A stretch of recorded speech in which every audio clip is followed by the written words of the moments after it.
ومدحوينها جمهورية فدرالك الصومالية مدن حسن شيخ محمود oo maanta kumanaan shacab kula damaashaadaya qaybo kamid ah magaalada Muqdisho waxaana kamid ahayd xeebta Lido halkaas oo ay ku dabaaldegayeen kumanaan shacab ah oo u badnaa dhalinyaro iyo caruur munaasabada Ciidul Fitriga awgeed goobaha madaxweynaha Jamhuuriyadda Federaalka Soomaaliya mudane Xasan Sheekh Maxamuud oo maanta kula dabaaldegay munaasabada Ciidul Fitriga shacabka reer Muqdisho waxa kamid ahayd xarunta Muqdisho Guest House halkaas oo ay ku sugnaayeen caruur ku dheelayay qalabka caruurta iyo dhalinyaro ay maaweelinayeen fanaaniin daayar kuwaas oo qaadayay heeso ay kamid yihiin wadani soo jiitay madaxweynaha dalka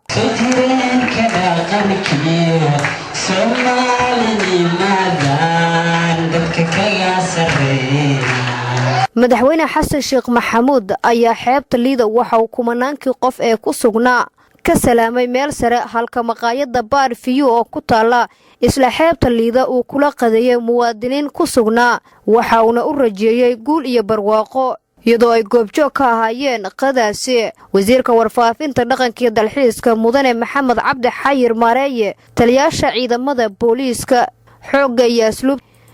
mudane Xasan Sheekh Maxamuud madaxweynaha Jamhuuriyadda Federaalka Soomaaliya oo sii wata damaashaadkii shacabka Soomaaliyeed uu kula qaybsanayay munaasabada ciida ayaa gaaray xarunta Muqdisho Guest House halkaas oo ay ku damaashaadayeen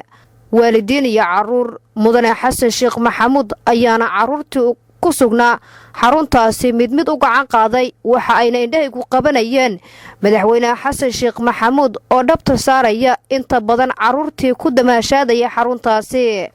dhammaan dadkii maanta madaxweynaha Jamhuuriyadda Federaalka Soomaaliya mudane Xasan Sheekh Maxamuud uu kala qayb galay damaashaadka ciida ayaa laga dheehan karay wajiyadooda farxad ku aadan in ay madaxweynaha Jamhuuriyadda Federaalka Soomaaliya shacabkiisa uu la qaato dabaaldega munaasabada ciida kuwaas oo badnaa qurba joog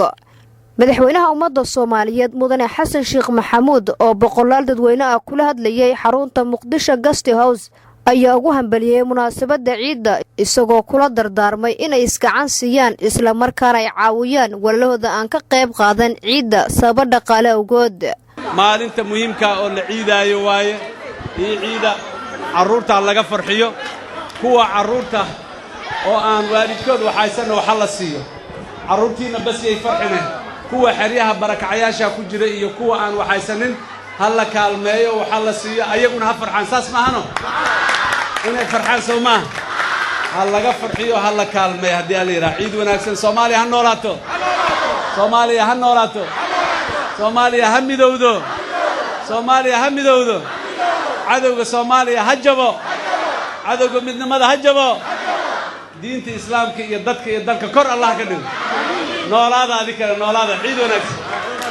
damaashaadkan madaxweynaha Jamhuuriyadda Federaalka Soomaaliya mudane Xasan Sheekh Maxamuud oo maanta la qaatay shacabka Soomaaliyeed ee ku sugan magaalada Muqdisho ayaa astaan muujinaysa amniga ka jira caasimadda Soomaaliya Muqdisho iyo sida ay kaga go'an tahay madaxweynaha Jamhuuriyadda Federaalka Soomaaliya in shacabkiisa uu siiyo qayb kamid ah waqtigiisa gaar ahaan maalmaha muhiimka sida ciida oo kale